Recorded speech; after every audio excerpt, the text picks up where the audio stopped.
तो दोस्तों, कैसे आप सभी? मैं आशा करता हूं आप सब बिल्कुल ठीक होंगे। दोस्तों, हमारी आज की कहानियां बिल्कुल नई है। मुझे पूरा विश्वास है आज तक आपने नहीं सुनी होगी। साथ ही दोस्तों, अगर आप ये चाहते हैं कि मैं भी आपकी कहानियों को अपनी आवाज़ दूं, तो कहानियां सुनने के बाद आप मुझे इंस्टाग्राम पर मैसेज कर सकते हैं। मेरी आईडी है महेश आर्या यूट्यूबर। कहानी के बाद मैं आपको वहीं मिलूंगा। बाकी दोस्तों, बिना देरी किए जल्दी से अपना हेडफोन लगाएं और शुरू हो जाए मेरे यानी महेश के साथ।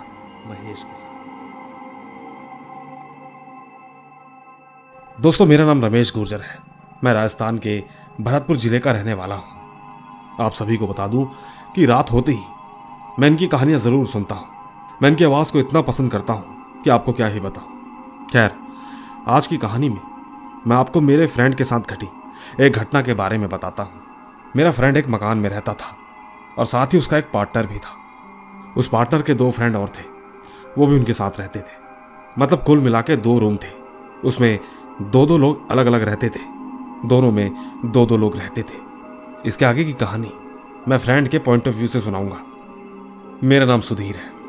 हम लोग रात को लेट तक पढ़ते थे, तो तकरीबन रोज रात को 3:30 या 4 बजे के बीच वॉशरूम से बाल्टी भरने की आवाज आती थी।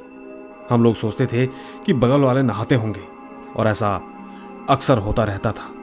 एक दिन मैंने बगल वाले से पूछा कि भाई, आप लोग इतनी जल्दी नहाते हो क्या? सुबह 4 बजे कौन नहाता है, वो भी सर्दियों में? मुझे सामने से जवाब मिला कि भाई पागल हो क्या, मैं तो 8-9 बजे तक नहाता हूं। मैंने तुरंत पूछा, तो फिर इतनी जल्दी कौन नहाता होगा? उसने ठीक अपने पार्टनर से पूछा तो उसने भी मना कर दिया। हमने सोचा कि छोड़ो, होगा कोई और। ऐसे ही एक दिन हमने आंटी से पूछा कि आंटी, आप सुबह सुबह नहाते हो? आंटी ने कहा, नहीं, नहाता कोई नहीं है, वो हमारे अंकल के पिताजी हैं, सुबह सुबह बाल्टी भर देते हैं। हमने कहा ठीक है। दोस्तों, उसके 4-5 दिन बाद आंटी के लड़के का बर्थडे था। उन्होंने हमें खाने पर बुलाया था। हम ठीक उस दिन उनके रूम में खाना खाने चले गए। मैंने देखा कि उनकी दीवार पर किसी बुजुर्ग की फोटो लगी थी और उस पर माला भी लगी हुई थी। मैंने आंटी से पूछा कि आंटी, ये कौन है? आंटी ने अंकल की ओर इशारा करते हुए कहा कि ये इनके पिताजी हैं। इसके बाद हम सब लोग एक दूसरे की शक्ल देखने लगे। फिर मेरे पार्टनर ने कहा कि आंटी, क्यों मजाक कर रहे हो?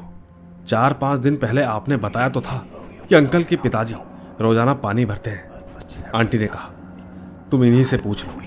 अंकल बोले कि मेरे पिताजी जो सुबह पहले रोज 3-4 बजे पानी भरते थे, उन्हें इस चीज की आदत हो चुकी थी।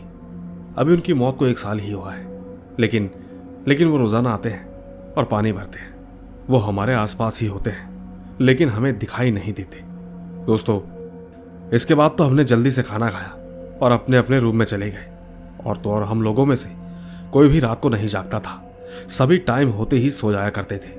और दूसरी बात, हमें अंकल ने बताया था, ऐसे ही वॉशरूम चेक करते थे तो रोजाना बाल्टी भरी मिलती थी। वैसे सच कहूं तो हमें थोड़ा डर भी लग रहा था, क्योंकि बात ही कुछ ऐसी थी। सबने फैसला किया यहां से छोड़ने का, और फिर एक दिन हमने रूम खाली कर दिया। दोस्तों, ये थी मेरे दोस्त की कहानी। कैसी लगी आपको?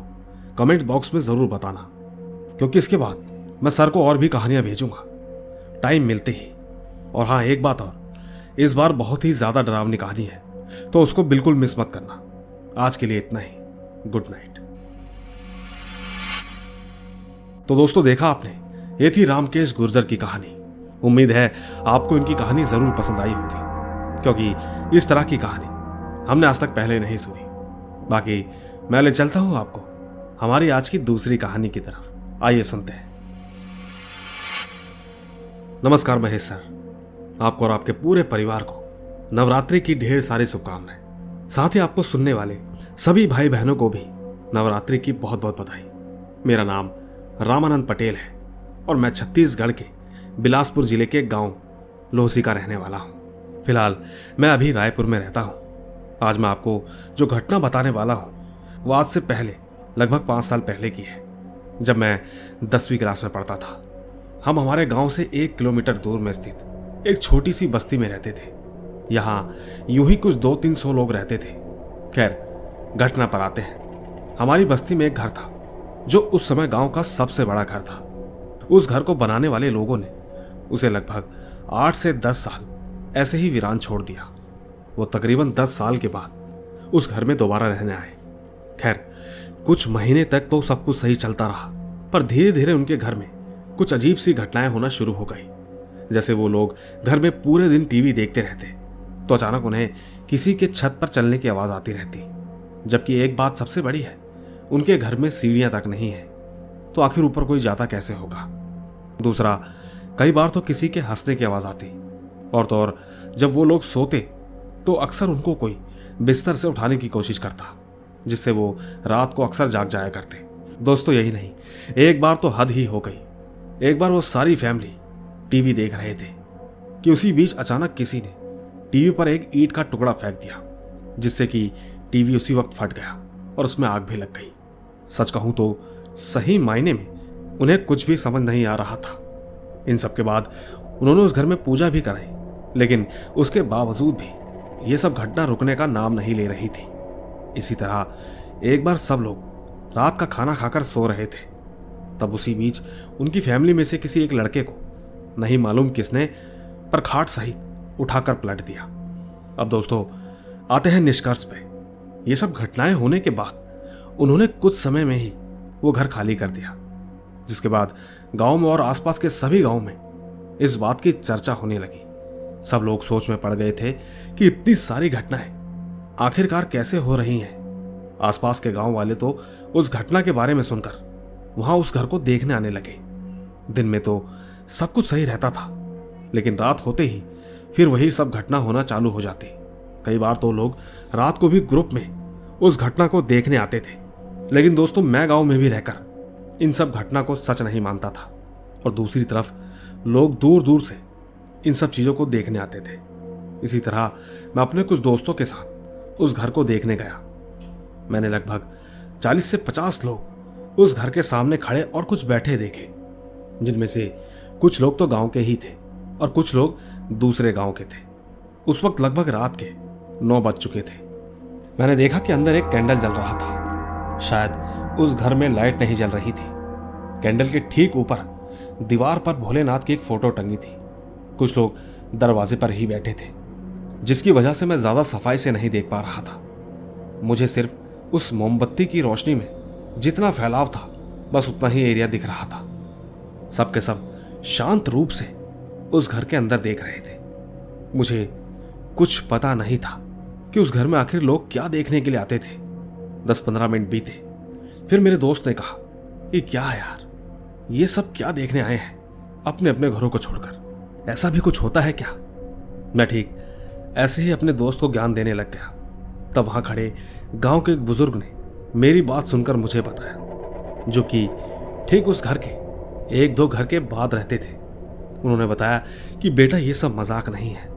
रात होते ही उस घर पर घटनाएं होना शुरू हो जाती हैं। कई बार तो किसी का सर कटा परछाई भी दिखता है। बाकी दोस्तों, उन्होंने इतना ही बताया था कि अचानक लोगों ने चिल्लाना शुरू कर दिया, दिखा दिखा, ऐसा करके चिल्लाने लगे। मैं ठीक कुछ लोगों को साइड करके अंदर की ओर देखने लगा। यकीन मानिए, मैं देखकर दंग हो गया। मेरे पूरे शरीर पर एक अजीब सी कपकपाहट होने लगी।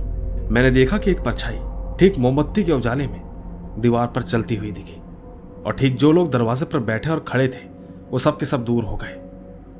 सब चिल्लाने लगे। मैं भी कुछ समय के लिए सहम गया। फिर दोबारा ये घटना आग की तरह सभी आसपास के गांव में फैलने लगी। धीरे धीरे लोग और भी भीड़ में आने लगे। ये सिलसिला लगभग 2 हफ्ते तक चला। इसके बाद एक दिन कुछ लोगों ने पास के ही गांव के तांत्रिक को बुलाया, जिसे इन सब चीजों के बारे में महारत हासिल थी। वो उस घर में कुछ सामान लेकर पूजा पाठ की क्रिया करने लगा।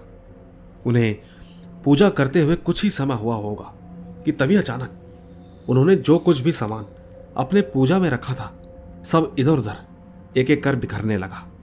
साथ ही जो यज्ञ उन्होंने जला रखा था वो भी बुझ गया। सब के सब डरे हुए थे। तांत्रिक गुस्से में आकर जोर जोर से मंत्र पढ़ने लगा। ऐसा करते करते वो पूरे घर में घूमने लगा। थोड़ी ही देर बाद अचानक उसके कंधे पर कोई आकर बैठा। तांत्रिक चिल्लाते हुए घर से बाहर निकला और तुरंत वहां से जाने लगा। उसने कहा कि ये सब मेरे बस की बात नहीं है। वो इतना कहकर वहां से चलता बना। उसी बीच एक शराबी जो शायद बहुत ही नशे और गुस्से में था। वो ठीक उस घर के अंदर चला गया और गंदी गंदी गालियां देने लगा। सबके सब लोग ये सब देखकर हंसने लगे और कुछ लोग तो उसके पीछे अंदर चले गए। उनको अंदर गए कुछ समय ही हुआ था कि तभी अचानक वो शराबी चिल्लाते हुए घर से बाहर आया। शराबी के साथ गए एक आदमी ने बताया कि अंदर एक कोने में कोई बैठा है, वो हाँफ रहा था। इतना सुनते ही सब लोग झुंड बनाकर मौत और सभी देवताओं का नाम लेते लेते अंदर घुस गए। सबके सब अंदर जयकारा बुलाते हुए इधर उधर घूमने लगे। मैं ठीक उस घर के दरवाजे पर ही खड़ा सब कुछ होता देख रहा था। कुछ समय बाद वो सब घर से बाहर आए और फिर सबको अपने अपने घर जाने के लिए बोलने लगे। ऐसे ही वो दिन भी बीत गया। इसके बाद मैं दोबारा उस घर को देखने नहीं गया। हम गांव वालों के लिए अब ये आम बात हो गई थी। कोई विश्वास करता तो कोई मजाक में ले रहा था। ऐसे ही दिन ढलते गए। कुछ महीनों के बाद उस घर के लोग वहां फिर से पूजा कराने आए। इस बार उन घर वालों ने कम से कम 7-8 पंडितों को पूजा के लिए बुलाया था, जो कि अलग अलग गांव से थे। वो सब पूजा पाठ शुरू किए। सब कुछ अच्छे से हुआ और ठीक फिर यह सिलसिला वहीं खत्म हो गया। काफी टाइम बीत जाने के बाद मैंने उस घर में रह रहे एक लड़के से पूछा कि भाई अब तो सब कुछ ठीक है। उसने कहा हाँ, अब सब कुछ ठीक है। अब यहां पर किसी भी प्रकार की कोई घटना नहीं होती। साथ ही उसने यह भी बताया कि पंडितों का कहना था कि उस घर को किसी प्रेत ने अपने कब्जे में कर रखा था, जो शायद इसी गांव में रहता था। मैं ठीक ये सोच रहा था कि आखिर वो कौन हो सकता है। मैंने बुजुर्ग के पास जाकर पूछा, जिसने मुझे उस प्रेत का मजाक बनाने पर समझाया था। मैंने पूछा कि काका, कुछ साल पहले कोई मरा था क्या? काका ने कहा हाँ बेटा, इस घर के पीछे जो अधूरा घर बना हुआ है, जिसकी बस दीवार ऊपर उठी हुई है, तो ठीक उस घर में काम कर रहे एक मजदूर के सिर पर दीवार गिर गई थी, जिसकी वजह से उसका सर पूरी तरह से कुचल गया। यह घटना होने के बाद उस घर को ऐसे ही छोड़ दिया गया। शायद उसी आदमी की आत्मा ने इस घर पर कब्जा किया था, वरना और कोई कारण तो नजर नहीं आता। दोस्तों, ये कहानी बस इतनी ही थी। आशा करता हूं कि आपको ये कहानी अच्छी लगी हो। लेकिन एक बात आपसे कहना चाहता हूं, यह कहानी कोई कहावत नहीं बल्कि एक सच्ची घटना है। क्योंकि जिसने इस घटना को देखा था वो आज भी उस घर से दूर रहते हैं। हालांकि अब उस घर में लोग रहते हैं, पर कोई भी उस पल को फिर से याद नहीं करना चाहता। उम्मीद है ये कहानी सर अपने चैनल पर जरूर लाएंगे। धन्यवाद। तो दोस्तों, देखा आपने, ये थी रामानंद पटेल की कहानी। दोस्तों, आज की ये कहानी भी हमने आज तक पहले कभी नहीं सुनी। उम्मीद है आपको जरूर पसंद आई होगी। धन्यवाद। बाकी मैं ले चलता हूं आपको हमारी आज की तीसरी कहानी की तरफ। आइए सुनते हैं। दोस्तों, मैं आप सभी को एक कहानी सुनाना चाहती हूं, जो कि मेरी बुआ की लड़की प्रीति की है। ये कहानी ज्यादा पुरानी नहीं है, बल्कि यही 2 महीने पहले की है। वो ठीक अपने मामा के घर गई हुई थी एग्जाम की प्रिपरेशन के लिए। उसे गए हुए कुछ 2 दिन ही हुए थे। जब वो गई तो ठीक उसे उसी दिन से अलग सी वाइब महसूस होती थी। पर खैर, उस वक्त वो ना किसी से मिल पाती थी और ना ही बातें कर पाती थी, क्योंकि वो कॉलेज के काम में बहुत ही ज्यादा बिजी थी। 2 दिन बाद उसे जैसे ही समय मिला तो वो सबसे मिली और सबसे बातें भी की। उसने जब दिव्या दी से बातें की तो उसे थोड़ा अजीब सा लगा।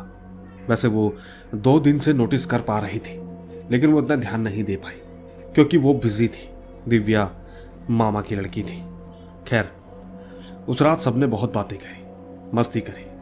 वो ठीक उस दिन रात को दिव्या के कमरे में ही सो गई। लेकिन दोस्तों, रात 3 बजे अचानक प्रीति की आंखें खुली। वो देखती है कि दिव्या उसके साथ नहीं है। उसने सोचा कि शायद पानी पीने गई होगी या फिर वॉशरूम। वो चुपचाप दोबारा सोने लगी। लेकिन दोस्तों, उसे नींद नहीं आ रही थी। वो ठीक उठकर इधर उधर देखने लगी। उसे ऐसा लगा कि शायद कोई बातें कर रहा है।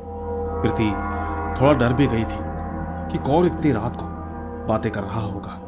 वो समय ऐसा था कि उस वक्त शायद ही कोई उठा होगा। प्रीति वहां से बाहर निकली तो उसने देखा कि दिव्या किसी से बातें कर रही है। पहले तो प्रीति को लगा कि शायद वो फोन में किसी से बात कर रही है, लेकिन उसने ध्यान दिया तो वो फोन नहीं था, बल्कि किसी से सामने देखकर बातें कर रही थी। वो ठीक ड्राइंग रूम के सोफे पर बैठी हुई थी। प्रीति धीरे धीरे उसके पास जाने लगी लेकिन उसने कुछ भी रिएक्ट नहीं किया। प्रीति ठीक जाके दिव्या के सामने बैठने लगी।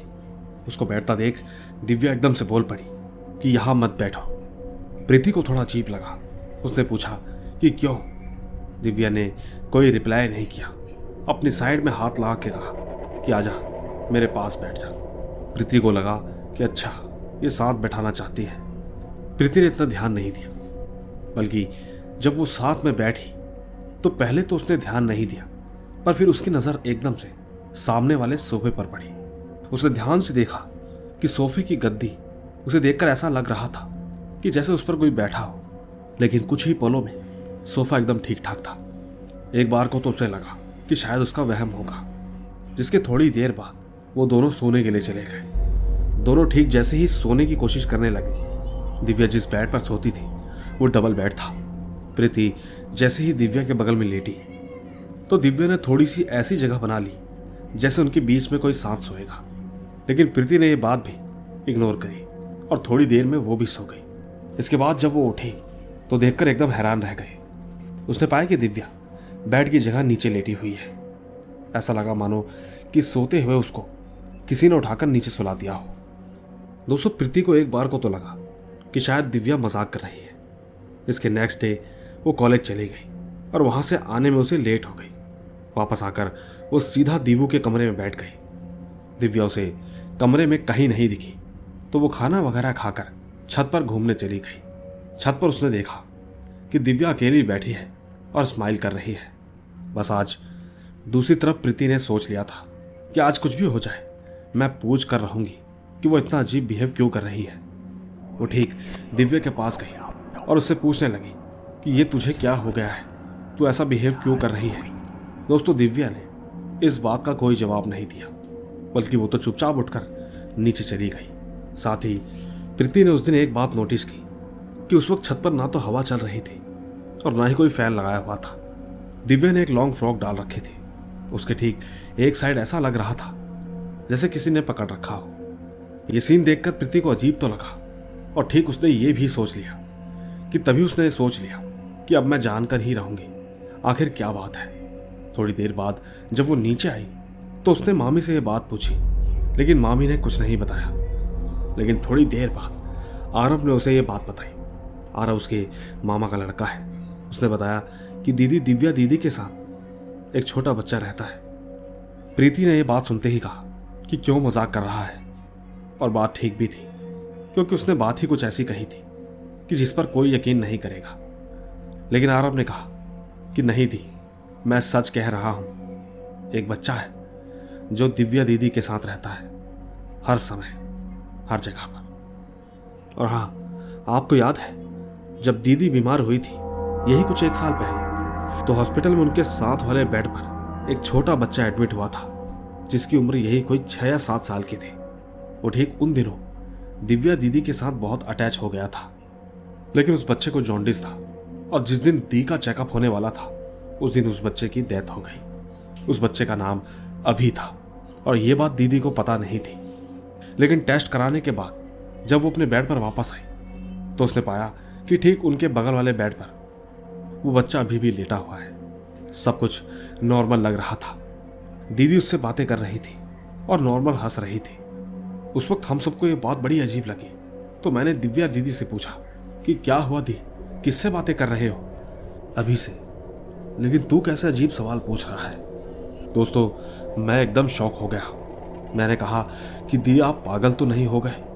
आप जिससे बातें करने की बात कर रहे हैं वो तो अभी मर चुका है।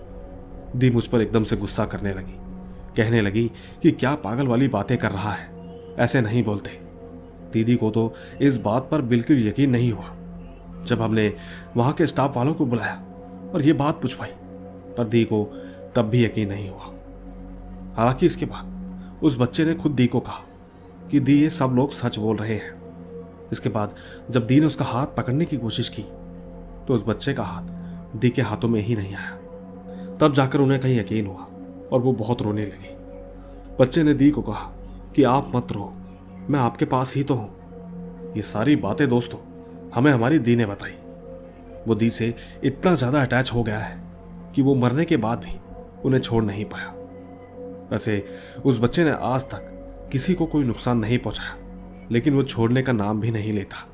ऐसा नहीं कि हमने कुछ नहीं किया, हमने बहुत कुछ किया, बहुत पंडितों को दिखाया, लेकिन कोई सॉल्यूशन नहीं निकल पाया, क्योंकि उस बच्चे की आत्मा बहुत ही पवित्र है। पूजा करने के बाद पता चला कि उसके ऊपर कोई भी बुरे मंत्रों का असर नहीं होगा। और हाँ, दीदी हमेशा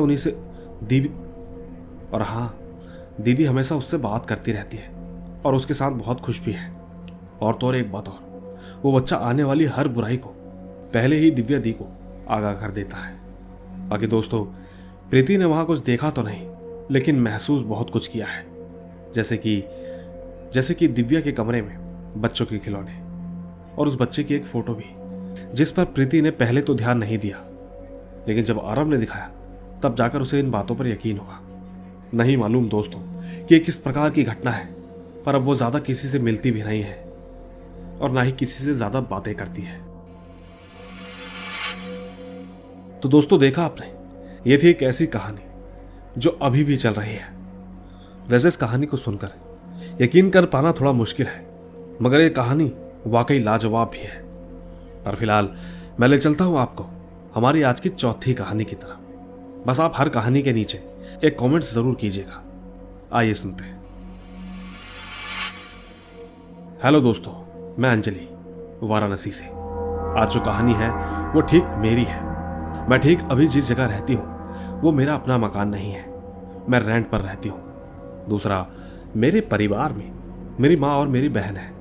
पिताजी की कुछ साल पहले ही मौत हो गई।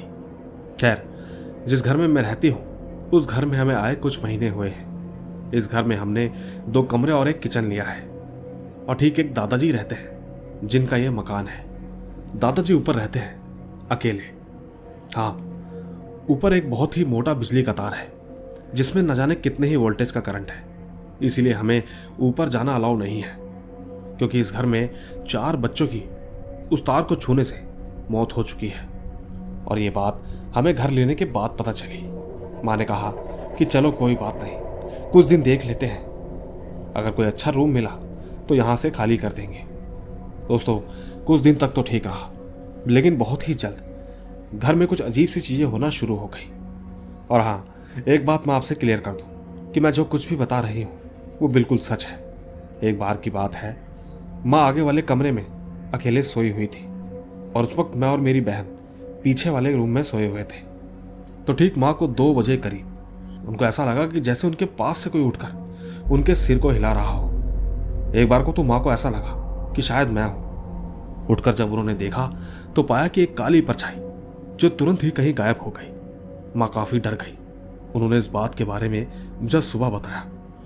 मैंने माँ से कहा कि ऐसा कुछ नहीं होता, ये शायद आपका वहम है, आप बहुत ज्यादा थकी होगी इसीलिए आपको ऐसा वहम हुआ होगा। दोस्तों, मेरी माँ दिल की थोड़ी कमजोर है, इसीलिए मैंने उनसे ऐसा कहा ताकि इस बात को लेकर वो ज्यादा ना सोचे। और ठीक ऐसे ही एक घटना मेरे साथ भी हुई। एक बार की बात है, घर में मैं अकेले थी, कोई भी नहीं था। मेरे बेड के सामने ठीक मेरी अलमारी रखी हुई है जिसमें एक बड़ा शीशा लगा हुआ है। मैंने भी ठीक उस शीशे में एक अजीब सी काली परछाई देखी और जब मैंने पीछे पलट कर देखा तो वहां कुछ भी नहीं था। मुझे लगा कि शायद ज्यादा सोचने की वजह से ऐसा हुआ होगा। और ठीक जब मैं सोने की कोशिश कर रही थी तो मेरी आंखें लगी ही थी कि कुछ समय बाद मुझे किसी की लंबी लंबी सांस लेने की आवाज आने लगी। नींद में मुझे लगा कि माँ होगी, क्योंकि हमारी माँ सांस की पेशेंट है। पर मैंने तो अपनी आंखें खोली ही और पाया कि कोई नहीं था। सच कहूं तो मैं बहुत ज्यादा डर गई थी, लेकिन मैंने खुद को संभाला और खुद से कहा कि डरते कायर लोग हैं और मैं कायर नहीं हूं। मैं ऐसा बोलने के बाद बहुत ही गुस्से में इधर उधर देखती रही। मुझे डर से ज्यादा अब गुस्सा आने लगा। फिर थोड़ी देर बाद मैंने सोचा कि चलो फोन में हनुमान चालीसा चलाती हूँ, देखती हूँ कौन आता है। दोस्तों, सच बताऊं तो मैंने जैसे ही हनुमान चालीसा बजाया तो न जाने क्यों मन को एक शांति सी महसूस हुई। जो भी घुटन सी थी वो एकदम से अच्छे में बदलने लगी। सब कुछ एकदम शांत सा हो गया। दोस्तों, मैं अभी भी इसी कमरे में रहती हूँ। मैंने ये सारी बातें अपनी माँ को नहीं बताई, क्योंकि मैं उनको खामखा परेशान नहीं करना चाहती।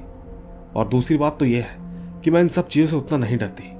हालांकि मुझे इन चीज़ों पर विश्वास है लेकिन मुझे इतना पता है कि जिस चीज़ से आप डरते हो वो चीज़ आपको और डराती है।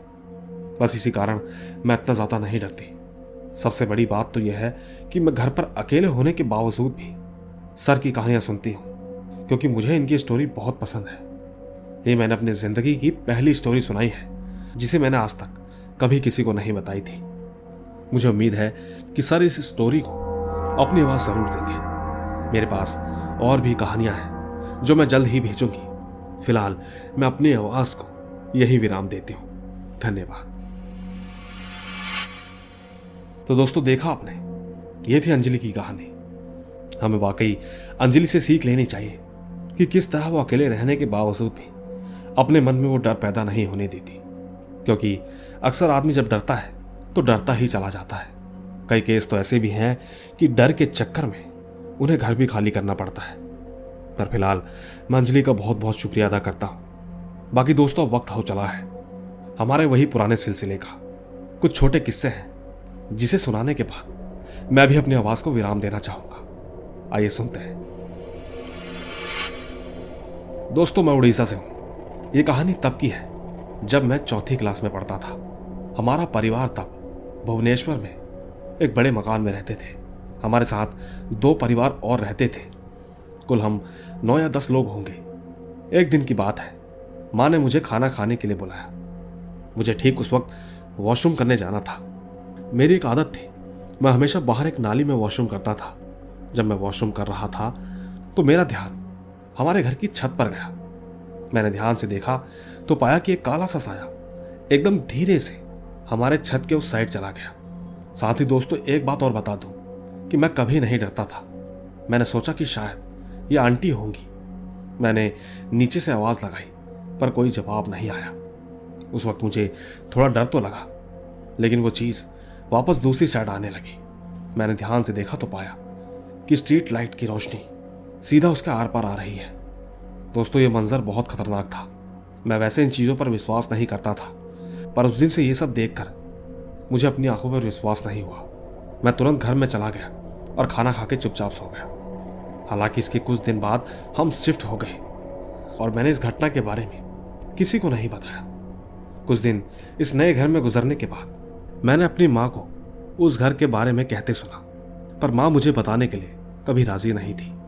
वो मुझे छोटा बच्चा समझ के बात को टाल देती थी, लेकिन मेरी जिद के आगे वो कहाँ टिकने वाली थी।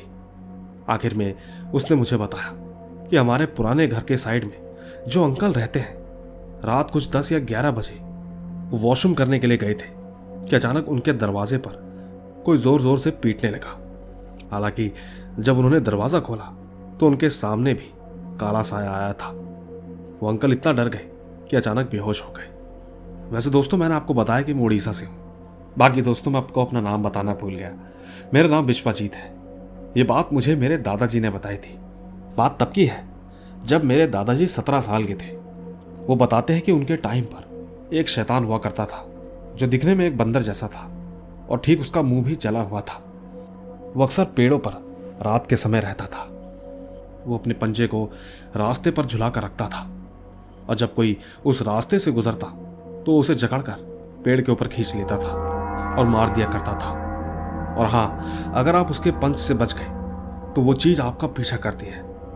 कहते हैं कि अगर वो आपके दोनों पैरों के बीच से गुजर जाए तो आपकी मौत पक्की है। दुख की बात तो यह है कि ऐसा ही एक शैतान हमारे 2 गांवों के बीच के बांस की झाड़ में रहता था। लोग वहां रात को तो क्या, दिन के समय भी जाने से डरते हैं। कोई कोई तो कहता है कि जब एक गर्भवती गाय मर जाती है तो उसके बच्चे को बिना बाहर निकाले उसको फेंक देते हैं। कहते हैं कि अक्सर वो अधमरा बच्चा भी शैतान बन जाता है, जिसका मैंने ऊपर जिक्र किया था। धन्यवाद। तो दोस्तों, ये था विश्वजीत का किस्सा। नहीं मालूम आपको इनकी कहानी कैसी लगेगी।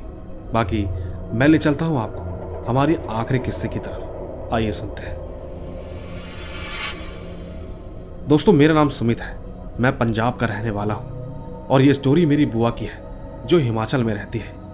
आज से तकरीबन 6-7 साल पहले मेरी बुआ की तबीयत बहुत ज़्यादा खराब हो गई। दोनों किडनियाँ डैमेज थी एंड वो चंडीगढ़ हर 3 दिन बाद डायलिसिस कराने जाती थी। ऐसे ही एक शाम की बात है, मेरी बुआ और उनके हस्बैंड शाम को हमारे घर मिलने आए। बुआ बहुत बीमार थी, चला तक नहीं जा रहा था उनसे। शक्ल ऐसी हो गई थी जैसे शरीर का पूरा खून किसी ने चूस लिया हो। पर खैर, करीब रात के 8 बज गए थे और उनको अब चंडीगढ़ के लिए निकलना था। बुआ के हस्बैंड ने पिताजी को कहा कि आप भी चलो हमारे साथ। पिताजी भी फटाफट से मान गए। आखिरकार बहन जो थी, अंकल और पिताजी दोनों को ही वो हॉस्पिटल का रास्ता अच्छे से मालूम था और समय भी अब कुछ 11 बजे का होने वाला था। उस वक्त अंकल ड्राइव कर रहे थे। उन्हें पता ही नहीं चला कि कब उन्होंने गलत रास्ते गाड़ी लगा ली। गाड़ी एक सुनसान रास्ते पर थी।